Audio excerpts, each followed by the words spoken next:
नमस्कार दर्शकों, मैं कीर्ति स्वागत करती हूँ आपका हमारे इस खास कार्यक्रम में। यूँ तो सावन का महीना बेहद ही पवित्र महीना माना जाता है, क्योंकि इसका हर एक दिन भगवान शिव को समर्पित होता है। लेकिन इस महीने का सबसे खास दिन होता है श्रावणी पूर्णिमा का दिन, क्योंकि इस दिन हम भाई बहन के प्रेम के प्रतीक के त्यौहार यानी रक्षाबंधन को मनाते हैं। साथ ही इस दिन हम संस्कृत दिवस को भी मनाते हैं। इन दोनों की क्या महत्ता है और क्यों ये श्रावणी पूर्णिमा को ही मनाया जाता है, आज हम इसी विषय पर बात करेंगे। और इसके लिए हमने अपने स्टूडियो में आमंत्रित किया है रांची यूनिवर्सिटी के मानविकी संकाय की डीन अर्चना दुबे जी को। आपका बहुत बहुत स्वागत है। नमस्कार। साथ ही रांची यूनिवर्सिटी के संस्कृत डिपार्टमेंट के सहायक प्राध्यापक श्री प्रकाश सिंह जी को आपका भी बहुत बहुत स्वागत है। मेरा पहला सवाल अर्चना जी से है कि सावन का महीना क्यों इतना पवित्र है?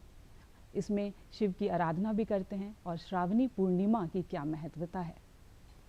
सावन अपने आप में कहते हैं, श्रावण में शिव जी की जो महत्व रखते हैं वो पूरे श्रावणे श्रवणम परम, सावन में श्रवण की महत्ता होती है। कहते किसी भी एक शास्त्र को लेकर के उसका श्रवण करना चाहिए। और शिव तो सभी के गुरु हैं, और साथ में इनके शिव जी की जो बोलते हैं सभी 12 ज्योतिर्लिंग जो हैं वो सभी सावन में लोग जाते हैं।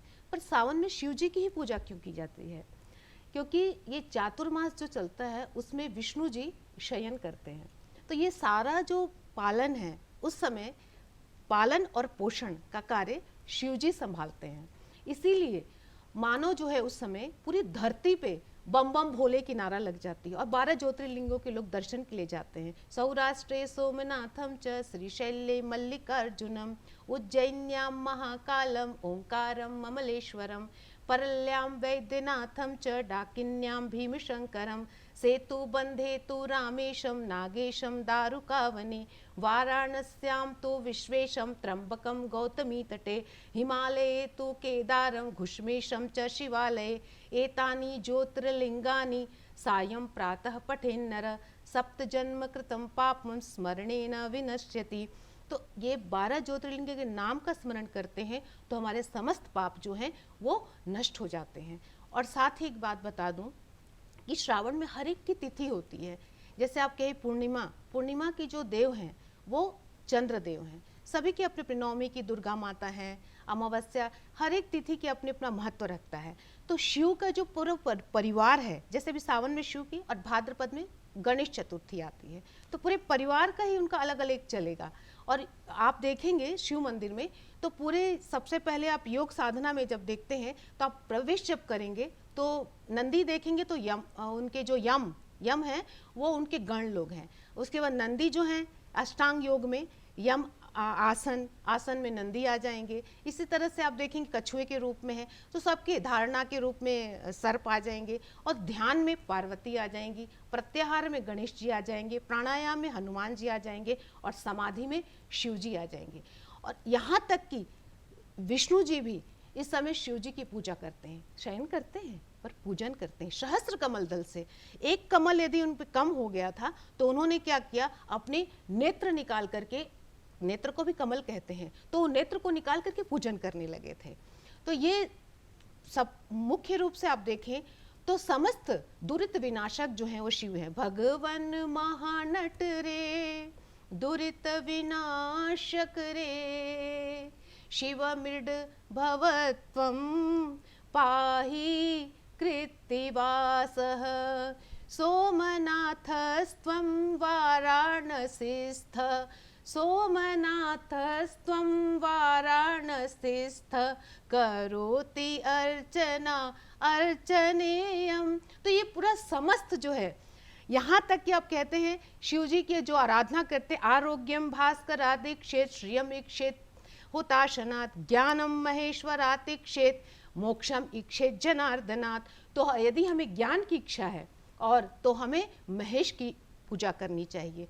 तो ये सावन मास जो है परम पवित्र और हमें तल्लीन कर देता है शिव की आराधना में, और शिव तो ज्ञान के देवता माने जाते हैं, इसीलिए इसका बहुत महत्व है। और श्रावणी पूर्णिमा में जो सोम चंद्रमा का महत्व होता है, और इस श्रावणी पूर्णिमा को आगे जब आप लेके जाएंगे तो आप देखेंगे कहते हैं कि सावन में जो है ना व्यक्ति को यात्रा क्यों नहीं करनी चाहिए, क्योंकि सावन में चारों तरफ जल भर जाते हैं, हरी हरी जो वनस्पतियां हैं, प्रकृति है, सावन में साग सब्जी भी नहीं खानी चाहिए ऐसे कहते हैं, क्योंकि उसमें कीड़े होते हैं। अगर व्यक्ति सावन में खाता है तो मांसाहारी बन जाता है उन साग सब्जियों को खाए तो यहाँ पर हमें देखिए ये कहना चाहिए कि व्यक्ति एक जगह बैठ के शास्त्र का अध्ययन करे और अपने अध्यात्म को जगाए। ये मुख्य रूप से सावन के महीने का महत्व है और शिव जी इसका पालन और पोषण करते हैं। जी बिल्कुल। रक्षाबंधन श्रावणी पूर्णिमा को ही क्यों मनाया जाता है, इसका पौराणिक स्वरूप क्या है? जी, एक महाभारत का दृष्टांत है। जी, भगवान कृष्ण ने जब शिशुपाल का वध किया जी, तो सुदर्शन चक्र से उनकी उंगली पर चोट आ गई और उस पर द्रौपदी ने अपने आंचल को फाड़कर कपड़ा बांधा। वह उस दिन सावन पूर्णिमा था, जी, इसलिए रक्षाबंधन और सावन को ही मनाया जाता, सावन पूर्णिमा को ही मनाया जाता है। और कृष्ण ने इसको वापस किया जी, इस रूप में कि जब चीरहरण हो रहा था तो उनके वस्त्र को बढ़ा दिया। जी, ऐसे और भी बहुत सारी पौराणिक कथाएं हैं। भविष्य पुराण में भी वर्णन है कि जब इंद्र पर संकट आया जी, और इंद्राणी ने रक्षा सूत्र बनाया और बृहस्पति ने इंद्र को पहनाया, उस समय एक शास्त्रीय वचन बोला जाता है, जो शास्त्रीय वचन ये न बद्धो बलि राजा दानवेंद्रो महाबल, इस तरह से ये एक मंत्रोच्चारण, एक शास्त्रीय वाचन है।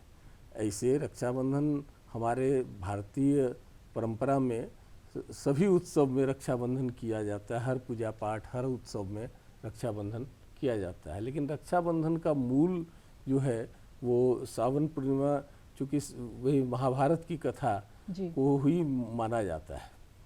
ऐसे रक्षाबंधन तो कई और कहानियां हैं, जैसे सिकंदर जब आक्रमण किया तो पुरुवास राजा थे और सिकंदर की पत्नी ने पुरुवास को रक्षा सूत्र बांधा। सिकंदर के हार जाने पर पुरुवास ने उनको मुक्त कर दिया। इसी तरह चंद्रावती की भी कहानी है, कई और कहानियां हैं, लेकिन मूलतः जो शिशुपाल का वध करने के क्रम में और एक उनके चोट पर वस्त्र बांधी थी द्रौपदी, उस दिन पूर्णिमा था, इसलिए पूर्णिमा को रक्षाबंधन मनाया जाता है। जी, ये तो हो गई पुराणों की बात। लेकिन अगर आज के परिवेश की हम बात करें तो आज के परिवेश में रक्षाबंधन, रक्षा सूत्र क्या संदेश देता है? आज के परिवेश में आप रक्षाबंधन तो ऐसे कहते हैं भाई और बहन के प्रेम का प्रतीक है। बहनें जो हैं अपने भाई की लंबी आयु के लिए, दीर्घ जीवी के लिए, दिव्य जीवी के लिए, दीर्घ और दिव्य दोनों जीवन के लिए, उनके आयुष्य के लिए प्रार्थना करती हैं। रक्षा सूत्र भाई और बहन के प्रेम के प्रतीक तो हम देखते ही हैं, पर साथ में जैसा कि श्री प्रकाश जी ने भी कहा, आपने भी कहा कि ये जो रक्षा प्रत्येक त्यौहार में, पर्व में, मंगल कामना में, उत्सव में, हर एक चीज़ों में रक्षा सूत्र बांध करके हम रक्षा करते हैं। तो आज जो है प्रत्येक युवा को चाहिए कि वो अपनी बहनों और अपनी माताओं की रक्षा का संकल्प ले और उनके कंधे पे ये जिम्मेदारी बनती है, वही भविष्य के कर्णधार हैं। तो ये ग्रहण करें कि हमें अपनी बहनों को सुरक्षित रखना है। उनके यही रक्षा सूत्र आज के युग में यह संदेश देता है।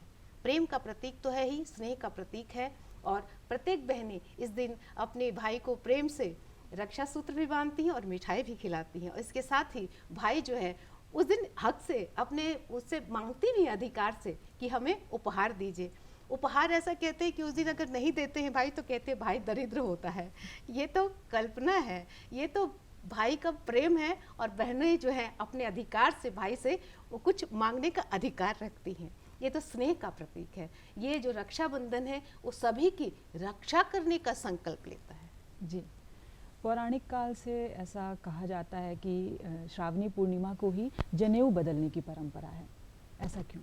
ठीक है, वो भी बताते हैं, लेकिन रक्षाबंधन पर थोड़ा सा बात कर लेते हैं। और जी। रक्षाबंधन में क्या है कि रक्षाबंधन रक्षा का तो मतलब निहित है ही, जी। परस्पर सहयोग की भी भावना इसमें निहित है। जी। आपने देखा होगा कि पर्यावरण के लिए हम लोग वृक्ष को वृक्ष पर में राखी बांधते हैं। और आरएसएस एक संगठन है, उसके में सदस्य एक दूसरे को गेरुआ रक्षाबंधन बांधते हैं। आपने ये भी देखा होगा कि कई प्रतिष्ठित लोगों को आम व्यक्ति जाकर रक्षाबंधन बांधता है। जी। पुत्री भी पिता को बांधती है। तो रक्षाबंधन प्रचलन जरूर है, केवल भाई और बहन का पर्व, लेकिन इसमें निहित है रक्षा और परस्पर सहयोग की भावना। आपने भी प्रश्न किया कि जनेऊ क्यों बदलते हैं। जी। तो संस्कृत दिवस भी मनाया जाता है सावन पूर्णिमा को, और संस्कृत दिवस इसलिए मनाया जाता है कि वेद पाठी इसी दिन सावन पूर्णिमा के दिन ही वेद का पाठ शुरू करते हैं। और यज्ञोपवीत जनेऊ जो है वह वैदिक कृत्य का उपक्रम है। जी। इसलिए जब वेद पाठ शुरू करते हैं तो यज्ञोपवीत को बदलते हैं, यह मूल रूप से है। ऐसे संस्कृत दिवस की बात जो है उसमें चूँकि पूर्णिमा के दिन ही यह बदला जाता है। आपने शुरू में प्रश्न किया कि क्यों एक ही दिन, सावन पूर्णिमा के दिन ही क्यों संस्कृत दिवस और रक्षाबंधन होता है। तो आज की भारत में या कोई भी दिवस, संस्कृत दिवस एकमात्र संस्कृत दिवस ही है जो तिथि है। इसमें पूर्णिमा तिथि को ही मनाई जाती है, इसमें दिवस नहीं होता है। जी। इसलिए दिवस अलग अलग दिनांक हो सकता है, लेकिन तिथि इसकी सावन पूर्णिमा ही होती है। जी। और इसके लिए भी भारत सरकार ने 1996 में तत्कालीन शिक्षा मंत्री BKRB राव थे, उनको कर्ण सिंह जो कश्मीर के राजा परिवार से थे और बड़े साहित्यकार थे, उन्होंने सलाह दिया कि हर स्टेट में संस्कृत दिवस मनाया जाए। और संस्कृत दिवस मनाने के लिए एक पत्र जारी हुआ कि हर स्टेट में संस्कृत दिवस मनाया जाए, और तब से सावन पूर्णिमा को ही संस्कृत दिवस भी मनाया जाता है। जी। श्रावणी पूर्णिमा को संस्कृत दिवस तो हम मनाते हैं, लेकिन आज के परिवेश में संस्कृत की कितनी महत्ता है? संस्कृत, अगर हमें संस्कार सीखनी हो, अपनी संस्कृति को सुरक्षित रखनी है, तो संस्कृत पढ़ना अत्यंत अनिवार्य है। कहते यदि आत्मरक्षा करनी हो तो संस्कृत पढ़ें। तो सर्वप्रथम मैं आपको बता दूं कि जो जैसा कि प्रकाश डाले उन्होंने, श्री प्रकाश जी, संस्कृत दिवस मनाने में ऋषि पर्व भी कहा जाता है। इसको पूर्णिमा में मनाई जाती है। और इसके साथ ही 1969 में सरकार ने ये घोषणा की केंद्र स्तर पे, राज्य स्तर पे संस्कृत दिवस मनाई जाए। तो आज ही के दिन भारतीय शिक्षण पद्धति का आरंभ हुआ। दूसरी बात यह है कि जो वेद पाठ, ऋषयो मंत्र द्रष्टारः बोलते हैं, जो वेद पाठ का आरंभ हुआ आज ही के दिन से आरंभ हुआ। और इस संस्कृत दिवस में अगर मैं आपको बताऊं, सबसे पहले कहा भी गया है, संस्कृतम ये प्रशंसन्ति संस्कृतिम स्वदेशम ये च संसन्ति धन्यम जीवन्ति ते नरा। जो संस्कृत की प्रशंसा करता है, जो संस्कृति की रक्षा करना चाहता है, जो स्वदेश पे अभिमान करता है, वो उसका जीवन धन्य है। तो संस्कृत पढ़ने के पीछे हमके मुख्य रूप से आप अगर देखें तो संस्कृत में इतने शब्द हैं, फिर भी वो अपने कम से कम वाक्य में, मतलब शब्द का प्रयोग करके वाक्य बना लेता है। अब जैसे आप कहें राम पुस्तक पढ़ता है, हिंदी में अगर बोले तो आप संस्कृत में से बोले रामः पुस्तकम पठति, या फिर पठति पुस्तकम रामः, आप परिवर्तन कर सकते हैं। और साथ ही जितने भी शब्द लिए गए हैं, सभी भाषाओं की जननी, अमृता नाम अमृता भाषा अस्ति, सर्वासु भाषा अपि जननी अस्ति, सभी भाषाओं की जननी है।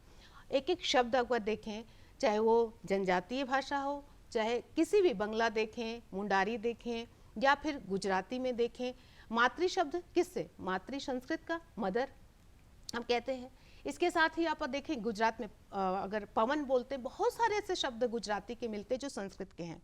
आगे देखें अगर उड़द दाल को यदि हम बोलते हैं इसमें तो माश शब्द कहते हैं। तो इसी तरह से कुड़माली में माशी बोलते हैं। तो जितने अधिक लगभग बोलते 75% शब्द जो हैं वो संस्कृत से लिए गए हैं। तो संस्कृत में इतना सामर्थ्य है जो पूरे अब आप देखें कि संस्कृत के सामर्थ्य को तो पूरा विश्व स्वीकार करता है। योग जो योग सूत्र है, पातंजल योग सूत्र किस भाषा में है? संस्कृत में है। तो संस्कृत के सामर्थ्य को आप प्रत्येक मंत्री, माननीय हमारे प्रधानमंत्री जी भी अपने प्रत्येक भाषण में, अभिभाषण में संस्कृत के मंत्रों का भी प्रयोग करते हैं और बताते हैं, चाहे वो मन की बात हो चाहे जन जन की बात हो। पर संस्कृत के जो आप मंत्र देखें, राष्ट्रीय मंत्र है, वो पूरे वसुधैव कुटुंबकम की बात करती है। और साथ बोलते हैं कि G20 का जो क्या था ध्येय वाक्य, हर एक संस्था का आप देखें तो ध्येय वाक्य क्या है, चाहे उच्चतम न्यायालय देखें सत्यमेव जयते, LIC का देखें तो योगक्षेमम वहाम्यम, शिक्षण संस्थाओं का देखें तो सभी जो ध्येय वाक्य हैं वो संस्कृत में है। आगे आप देखें तो जो राष्ट्रीय परस्पर कल्याण की जो बात की जाती है, पूरे विश्व के कल्याण की बात की जाती है, वो मंत्र किस में है? वो हमारे संस्कृत में बताया गया कि आ ब्रह्मण ब्राह्मणो ब्रह्मवर्चसी जायताम राष्ट्रे राजन्यः शूर इखव्योति व्याधि महारथो जायताम दोग्ध्री धेनुर्वोढा नड्वानाशुः सप्तिः पुरंध्रिजोखा जिष्णुरथेष्ठाः सभयोजुवास्य जजमानस्य वीरो जायताम निकामे निकामे नः पर्जन्यो वरेखतु फलवत्यो न ओखधयः पच्यन्ताम योगक्षेमो नः कल्पताम। इसमें संपूर्ण मानव जाति का कल्याण, चाहे हमारे जो पर्जन्य है, बादल है, ना अतिवृष्टि करे ना अनावृष्टि करे, हमारे युवा कैसे हो, हमारी नारी कैसी हो, हमारी नारी ऐसे एक उच्चतम से उच्चतम पद को संभाले, IAS भी बने और घर के काम को भी करे। तो इस तरह से हर एक चीज को बताया गया कि ब्राह्मण कैसे हो, क्षत्रिय कैसे हो, वैश्य कैसे हो और शूद्र कैसे हो। जाति की बात नहीं कही गई, इसमें कर्म की बात की गई और सारे मानव जाति के विश्व के कल्याण की बात संस्कृत भाषा में ही निहित है। तो ये संस्कृत जो है हमारे संस्कृति, संस्कार और सबको कहते हैं कि अगर संस्कृत सुरक्षित है तो पूरा हमारा विश्व सुरक्षित है। जी, संस्कृत देवों की भाषा है, संस्कृत सबसे प्राचीन भाषा है, बहुत लोकप्रिय है, बावजूद इसके आज युवाओं के बीच उतनी लोकप्रिय नहीं बन पा रही है, क्यों? देखिए, संस्कृत अभी जो चर्चा हुई, मैडम ने कहा कि संस्कृत में विपुल शब्द भंडार है। हमारे भारत के संविधान के 531वें धारा के तहत यह कहा गया है कि राष्ट्रभाषा हिंदी को संस्कृत से जोड़कर उसमें शब्दों की समृद्धि लाई जाए, ताकि विदेशी भाषाओं का जो हमारे हिंदी में राष्ट्रभाषा हिंदी में प्रवेश है वो कम किए जा सकें और वह विदेशी भाषा से मुक्ति पा सकें। और संस्कृत भाषा के बढ़ने के लिए, चूँकि संस्कृत भाषा केवल भारत की भाषा नहीं है, ये पूरे विश्व की सबसे प्राचीनतम भाषा है। 2006 में नासा ने एक रिपोर्ट जारी किया। वो रिपोर्ट में कहा गया है कि विश्व की सबसे प्राचीनतम भाषा जीवित रूप में, पांडुलिपि रूप में भंडारकर रिसर्च इंस्टीट्यूट पुणे में सुरक्षित है।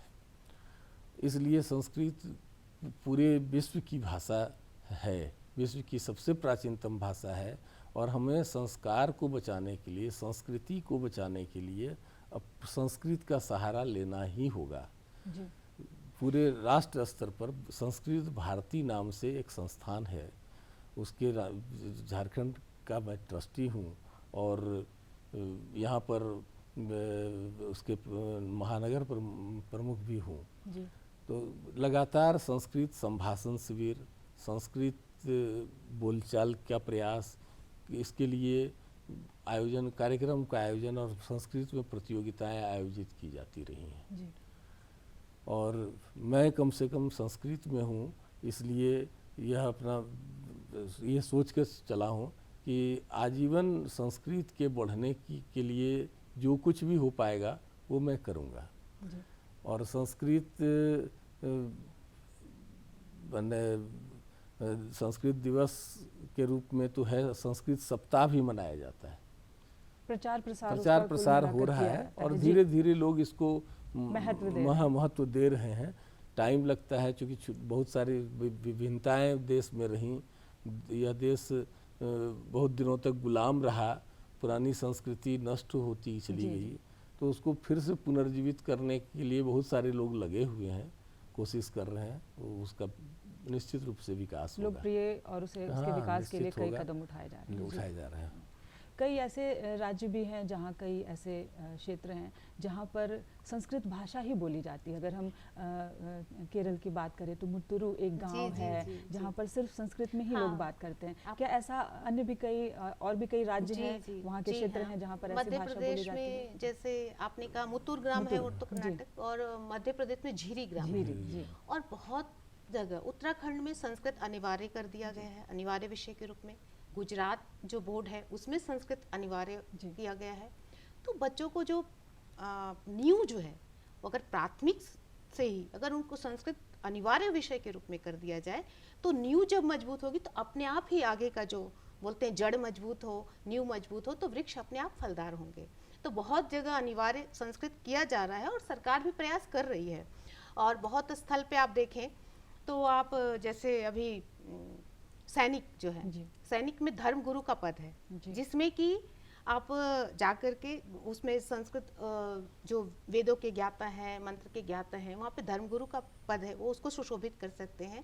साथ में आप देखिए अनुवादक के रूप में टेम्पल मैनेजमेंट, मंदिर व्यवस्थापन का कोर्स करके, जर्मनी में तो इसका बहुत है। भारत से अधिक कहते हैं जर्मन के लोग संस्कृत ज़्यादा पसंद करते हैं, उस पर रिसर्च कर रहे हैं। मैंने कहा कि नासा में, जैसा अभी बताया कि नासा में उन्होंने एक एजेंसी है जो कि ये बताया कि हमारे संस्कृत के अगर श्लोक हम प्रतिदिन याद करते हैं तो हमारी जिह्वा जो है, हमारी जो अधिक से अधिक मांसपेशियां सक्रिय हो जाती हैं और हमारी स्मरण शक्ति बढ़ती है। तो इसलिए प्रतिदिन बच्चों को संस्कृत के श्लोक एक याद करवाने चाहिए। अगर स्मरण शक्ति को विकसित करना हो तो श्लोक याद करें। अब देखें कि आज प्रतिदिन किसी के घर में भी कोई भी पूजा होती है, आप किसी भी पूजा में ऐसा बताइए कि कोई ऐसा मंत्र या श्लोक है जो संस्कृत का नहीं हो। है, संस्कृत के ही मंत्र का उच्चारण करते हैं। तो इस तरह से संस्कृत और गीता तो हमारे पूरे जीवन का ही प्रबंधन है। पूरे मानव जीवन के लिए गीता सबसे अच्छा बच्चों के लिए काउंसलिंग का काम करता है। अगर किसी को बोलते हैं, आजकल लोग कह रहे हैं कि स्टूडेंट के लिए हमें एक काउंसलिंग व्यवस्था करनी चाहिए, तो गीता से अच्छी काउंसलिंग की व्यवस्था कौन कर सकती है? कृष्ण जी जो अर्जुन को कुरुक्षेत्र में सीख दिए और शिक्षा दिए, कहते दुखेषु अनुद्विग्न मना सुखेषु विगतः स्प्रिया वीतराग भय क्रोध स्थित देहि मुनि रुच्यते। तो ऐसे मन प्रसाद, अपने प्रसन्न रहना चाहिए। सबसे पहले मन के लिए तो हमारे जो आदि गुरु हैं उन्होंने ही कहा है, जज्जाग्रतो दूरमुदैति दैवंत दुसुप्तस्य तथै वैति दूरंगमंजो तिखांजो तीरे कंतन में मनः शिव संकल्पमस्तु। तो संस्कृतस्य संस्कृतेश्च संरक्षणाय वयम धृत संकल्पः। तो मन संकल्प लेना चाहिए, दृढ़ संकल्प लेना चाहिए कि संस्कृति, संस्कार और संस्कृत की रक्षा करें। जी, संस्कृत के प्रचार प्रसार में क्या क्षेत्रीय भाषाओं का वर्चस्व कभी बाधा बना है? बाधा तो कभी नहीं बना है, लेकिन देखिए संस्कृत केवल भाषा नहीं है जी। संस्कृत कंप्लीट संस्कार है, संस्कृति है जी। जैसे आप वैदिक गणित अभी हाल के दिनों में प्रधानमंत्री ने स्कूल स्तर पर शुरू किया, मौखिक गणित भी उसको कहते हैं जी। तो वैदिक गणित की वजह से मौखिक, आज आप देखिए कि स्थानीय में आप सब्जी खरीदने जा रहे हैं, आपको जोड़ना पड़ता है और वो तुरंत अनपढ़ है वो जोड़ के बता देती है कि क्या क्या लिए। तो वैदिक गणित या मौखिक गणित का ये फल था। आज कैलकुलेटर और साधन संसाधन ऐसा हो गया कि लोग उसकी ओर अपनी क्षमता खो रहे हैं जी। तो अभी मैडम ने जो कहा कि संस्कृत के बोलने से, उच्चारण से स्वास्थ्य पर भी असर पड़ता है, शरीर का ब्रेन एक्टिव होता है, यादाश्त बढ़ती है, तो इस तरीके से संस्कृत में सारा ज्ञान है, सारी चीज़ें हैं संस्कृत में। और कभी भी क्षेत्रीय भाषा पर बहुत ज़्यादा, बल्कि क्षेत्रीय भाषा ऋणी है संस्कृत जी की। जी, क्षेत्रीय भाषा बाधक कभी नहीं हुई है। बस समझने की हाँ, ज़रूरत है। समझने की ज़रूरत है। मैं चाहूँगी कि रक्षाबंधन और संस्कृत दिवस पर एक संदेश हमारे दर्शकों को आप ज़रूर दें। मेरी ओर से तो सर्वप्रथम संस्कृत दिवस और रक्षाबंधन, प्रत्येक मानव जो है, प्रत्येक मानव को यह संकल्प लेना है कि हमें अपनी बहनों को सुरक्षित रखनी है, जी, अपनी माताओं को, और साथ भी बहनें भी ये संकल्प लें कि अपने भाइयों के कदम से कदम मिला के चलें, परस्पर सहयोग करके चलें। ये तो रक्षाबंधन के संदेश प्रत्येक महिला और पुरुष सबके लिए है। और साथ ही संस्कृत दिवस के लिए तो संस्कृत दिवस की तो बात ही कहूँ कि ये तो कामधेनु है। अगर संस्कृत के पास कामधेनु के पास यदि हम जाते हैं तो हमारी प्रत्येक इच्छाओं को पूर्ण करती है। तो कामान दुग्धे विप्रकर्षत्य लक्ष्मीं कीर्तिं सुते दुष्कृतं याहि नस्ति ताम चाप्ये ताम मातरम मंगलानाम धेनुम धीराः सुनिरताम वाचमाहु। तो हमारे सभी कल्याण को देने वाली ऐसी संस्कृत भाषा है। तो मैं अपने इस संस्कृत भाषा को जयतु संस्कृतम जयतु भारतम यही संदेश देना चाहती हूँ। बिल्कुल। आप दोनों हमारे स्टूडियो में आए और इतनी महत्वपूर्ण जानकारी हमारे दर्शकों के साथ साझा की, इसके लिए आप दोनों का बहुत बहुत धन्यवाद। तो हम सभी को दीजिए इजाज़त। नमस्कार।